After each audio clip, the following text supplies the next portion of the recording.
All right, high rollers, mark it on your calendar. March 2nd is National Blackjack Day, the day we can all say, hit me, baby.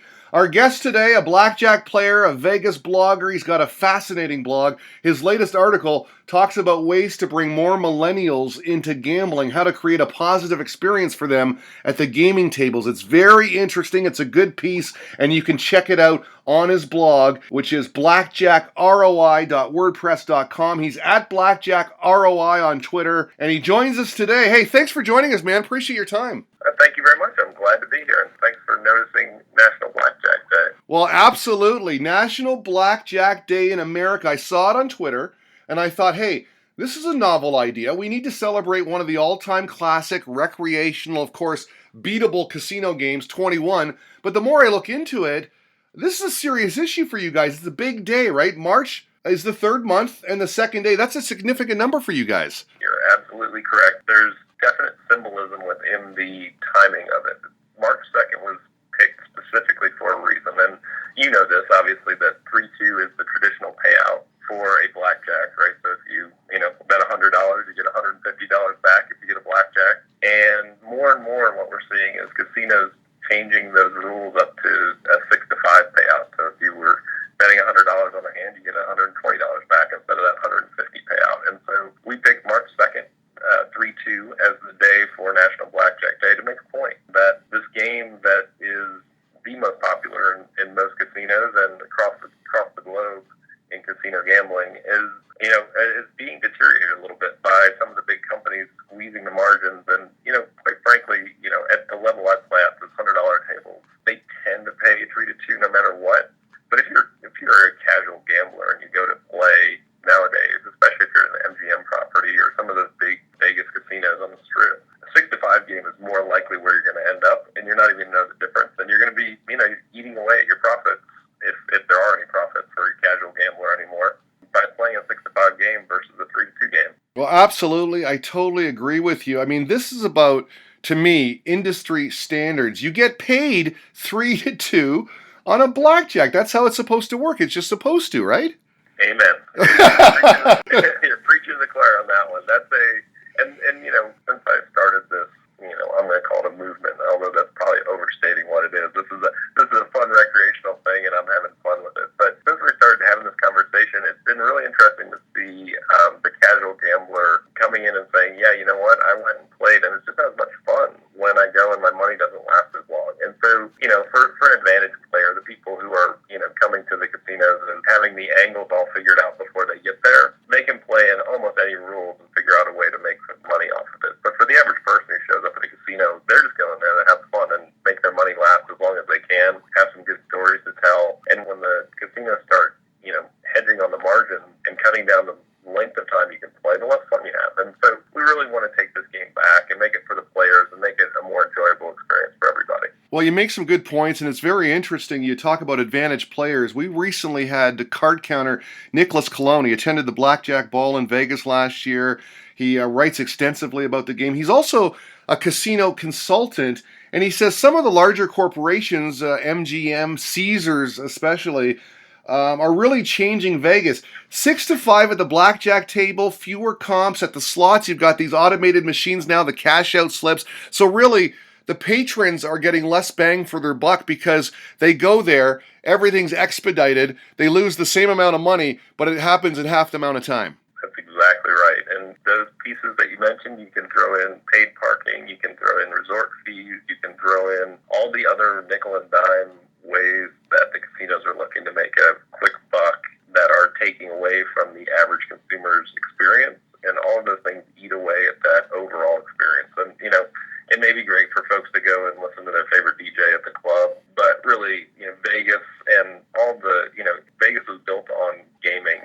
And when you go outside of Vegas, you look at the regional casinos, whether it's in the U.S. or, I know you're in Canada, so in Canada as well, if you look at these regional casinos, most of them actually still pay 3-2 because they understand that to get people to come to their casino, they need to have an experience that's worthwhile and they need to have a gaming experience that's worthwhile. And so at some point, the DJs aren't going to be as popular and the pool parties aren't going to last forever. And, the millennials are going to age out of some of those activities. And when they come back, they're not going to remember any positive gaming experience. And so they're going to have less reason to come back to Vegas. So I completely agree with this point of view that these big companies, the Caesars, the MGMs, and others are really chipping away at the positive experience that the average consumer is having. It's almost like back in the day, the good old days of Vegas gambling. It seemed like the casinos almost paid you to come there to gamble because they knew they were going to get it back. That's exactly right. And, let's be honest, I'm not an advantage player. I'm a person who really enjoys blackjack. I feel like I have a good understanding of the game, and I play close to that 50-50 margin on winning and losing.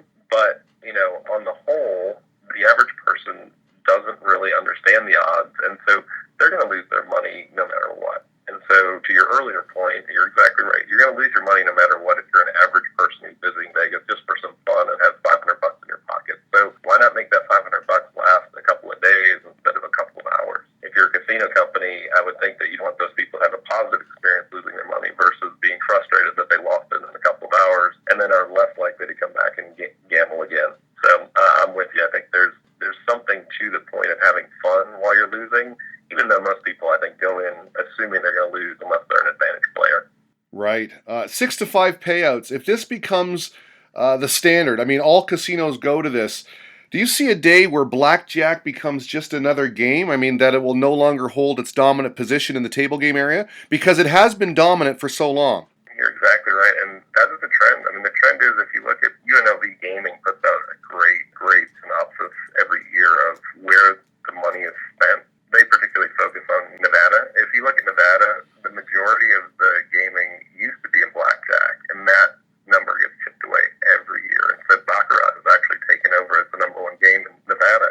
And blackjack is becoming just another game, to your point. It's becoming one other game that people play at the casinos, but it does not hold the sway that it used to. And I don't know that it will ever become just another game in the pit with, Let It Ride and Texas Hold'em and all the other table games that are now coming around to try and make you lose your money quicker, but it's definitely losing its prominence as the number one spot in every casino floor. Put your casino hat on for a second. Why are they doing this? Is it because of those regional casinos and the competition that you talked about earlier? I think that's a great point. I think that the regional casinos for these major companies make them, an awful lot of money. And so they look at those as their gaming destinations. And again, I'm making some assumptions here. I don't work in the industry. But I believe they look at, I'm here in the southeast, so I'm not far away from Harrah's Cherokee. And so Cherokee, from what I understand, is the most profitable casino in the Caesars portfolio in the U.S. And that's because you have a bunch of gamers. You have a bunch of people who want to go there and gamble. They're not going there for the resort experience. They're going to gamble. And so I think they can get away with, as a casino owner, they can get away, an operator in Vegas, of putting these 6 to 5 games out there for entertainment purposes, knowing that if they offer 3 to 2 in the gaming destinations, they can still trim the margins on their big resort properties while making their money off the gamblers in the regional casinos. So I think that's a real good point. Interesting to note, too, that you do have some support in the form of a major casino in Vegas. Yeah, it's interesting. So as we talk about this, I'm not anti-casino company at all. I believe that all these companies have the right to make their money however they want to make their money. I'm looking out, my point of view is from the average gambler's perspective. And, one of the folks who's actually engaged with us on National Blackjack Day is the D. And Derek Stevens at the D in downtown Las Vegas, they actually are very prominent even in their advertising to say all their blackjacks pay 3 to 2. So they're actually making a concerted effort to go out and tell people that, hey, we have better odds or we pay better on a blackjack than the companies who are on the strip typically are pushing that 6 to 5 mentality. And so they've done a great job of going out there and letting people know that they pay 3 to 2 on all their blackjacks. And they've been very encouraging on what we're doing with National Blackjack Day. So a shout out to the D and Derek Stevens for keeping it at a 3 to 2 in Las Vegas. I'll tell you what, I'm with Derek Stevens, I'm with the D, and I hope you can put in a good word and get me an interview with that gentleman, because I, too, support National Blackjack Day. You can as well. Check him out on Twitter. It's at Blackjack Day or at Blackjack ROI. Now, what is the plan March 2nd? Is this just about raising awareness? What are you guys going to do? It really is about raising awareness. I think the best thing to do on March 2nd is, if you're a gamer, go out and play some blackjack. Go play at a casino that supports 3 to 2 payouts. Avoid tables that are 6 to 5, and go out and let the MGMs of the world, the Caesars of the world, let them them know that, we're paying attention, and that 3 to 2 is the way that they should be paid when they get a blackjack, no matter where they're playing. You can tell that this guy really cares about Las Vegas, about blackjack, about the patron experience inside the casino. You got to check out his blog. It's blackjackroi.wordpress.com. You recently posted an article on millennials. Interesting stuff.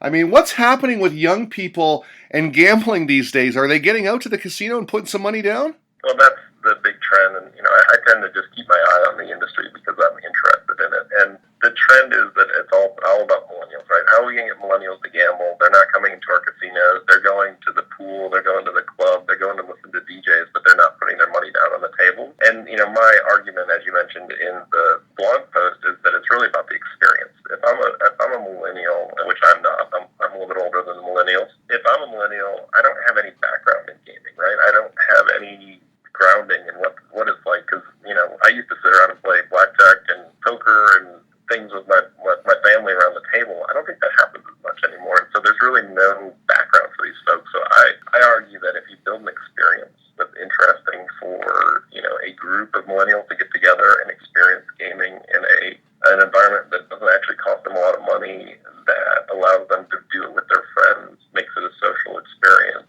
and allows them to learn the games that are in the casino now, that they have a much better chance of having a positive experience that they can share and will bring them back to play for real money in a future trip. So that's my premise. There's lots of other premises out there on how to get millennials in the door, whether it's through esports or through virtual reality or through group gaming. There are a lot of different varieties of the same idea out there. But I think that, trying to trick them into coming in for some other reason isn't the way. I think it's grounding them in the experience and understanding of the games is the best way to get them in the door. Well, your blog is very good, and just by going through it, I can tell you're like me. You just love it, right? I mean, this is a passion for you.